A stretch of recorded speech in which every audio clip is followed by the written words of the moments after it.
Buenos días. Como parte del bloque 1, con relación a la elección e interpretación adecuada de pruebas estadísticas, tenemos el apartado 2, el tema de elementos de inferencia estadística. Específicamente vamos a tratar el tema de las pruebas de hipótesis. Primero, definiendo lo que es una hipótesis, es una palabra de origen griego y significa poner abajo, es decir, someter. Es la aceptación provisional de una afirmación, de una aseveración, de algún hecho. Nuestra hipótesis es la afirmación, suposición, proposición, conjetura o argumento que será la respuesta tentativa a la pregunta de investigación que establecimos. Las hipótesis son soluciones probables seleccionadas previo al estudio que el investigador va a proponer para revisar a través de todo el proceso de la investigación y confirmarla a través de las pruebas estadísticas. Va a establecer las relaciones entre los hechos y explicar cómo se producen. Aquí hablamos de estudios donde tenemos una variable independiente, causa, que es una intervención, y una dependiente, que es el efecto, y nosotros pensamos que existe una relación entre el hecho de una intervención y la explicación del resultado que nos va a producir. ¿De dónde surgen las hipótesis? Pues de la discrepancia en la teoría a partir de la revisión que hacemos de los antecedentes científicos.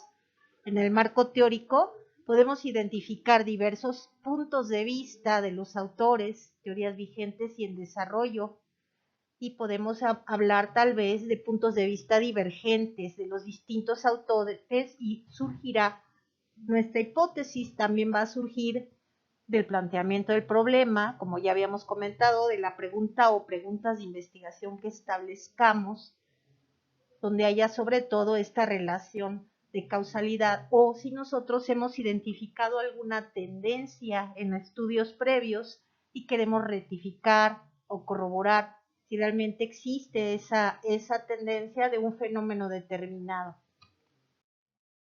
Las hipótesis se clasifican de acuerdo a diversos criterios. Uno de ellos es el grado de complejidad del diseño de la investigación, desde los estudios descriptivos, los que son correlacionales o también asociativos o analíticos, donde haya diferencia de grupos y querramos valorar esta diferencia, y los de causalidad. Sabemos que en el caso de los descriptivos no es indispensable establecer hipótesis, aunque sí las podemos incorporar.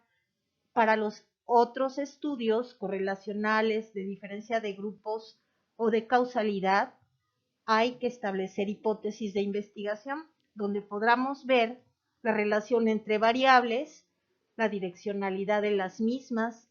En el caso de diferencia de grupos, especificar las características de cada grupo y medir las variables, tanto numéricas como no numéricas, que sometamos a comparación. En el caso de las de causalidad, tendremos enfoques bivariados o multivariados, cuando sea más de un grupo, 2 hasta 3 grupos los que vayamos a comparar, y un seguimiento de 2 o 3 mediciones posteriores. Son estudios más complejos y son hipótesis, por tanto, de mayor complejidad. También tenemos, de acuerdo a la intervención, que tenemos hipótesis de investigación, nulas, alternas y las que llamamos hipótesis estadísticas. Las hipótesis de investigación nulas y alternas las vamos a incorporar en los diferentes tipos de estudio que ya comentamos en la diapositiva anterior y que aquí también se enumeran. En el caso de las hipótesis estadísticas, podemos realizar estimaciones, correlaciones o diferencia de grupos. Por tipo de estudio habrá que establecer hipótesis o no. Como les comentaba, en los exploratorios y en los descriptivos no es esencial que yo establezca hipótesis. En el caso de los comparativos, aún siendo observacionales, es importante que haya hipótesis explícitas y con mayor razón en los estudios experimentales. En ese caso, incluso son indispensables las hipótesis y las pruebas requeridas para probar dichas hipótesis. Entonces, aquí nos detalla en este cuadro, de acuerdo al alcance de la investigación, a su grado de complejidad, ya sea en investigación cuantitativa o cualitativa. En el caso de la cuantitativa, como les comento, podremos formularlas a partir de estudios descriptivos, correlacionales y de causalidad. En el caso de las cualitativas, puede no haber hipótesis en ningún tipo de estudio, o sí podríamos incorporar alguna potencial hipótesis en las investigaciones que tengan características similares a un estudio de tipo correlacional o de causalidad. La hipótesis nula la vamos a ubicar con el símbolo HO.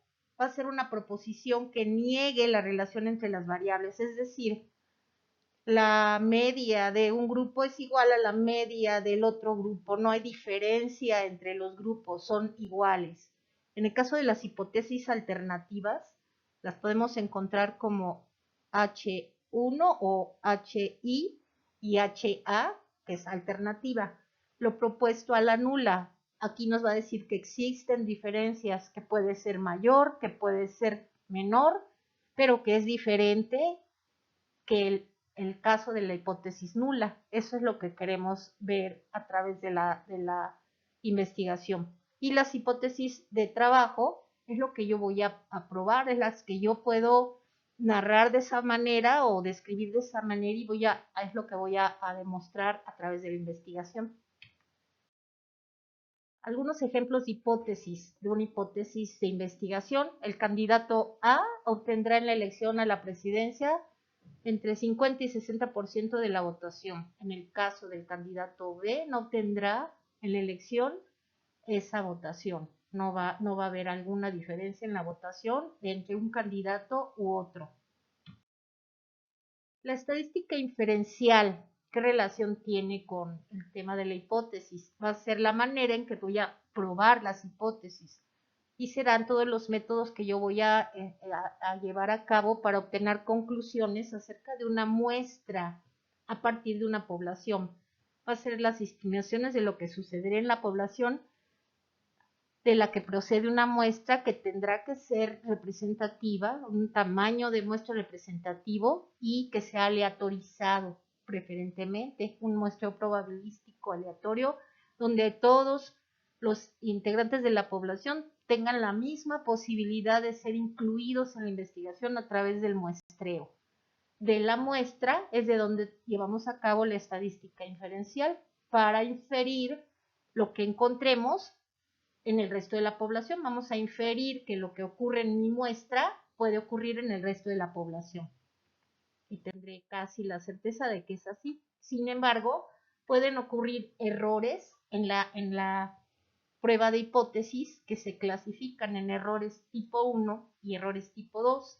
En el caso del error tipo 1, yo voy a rechazar mi hipótesis nula, siendo que es correcta o cierta.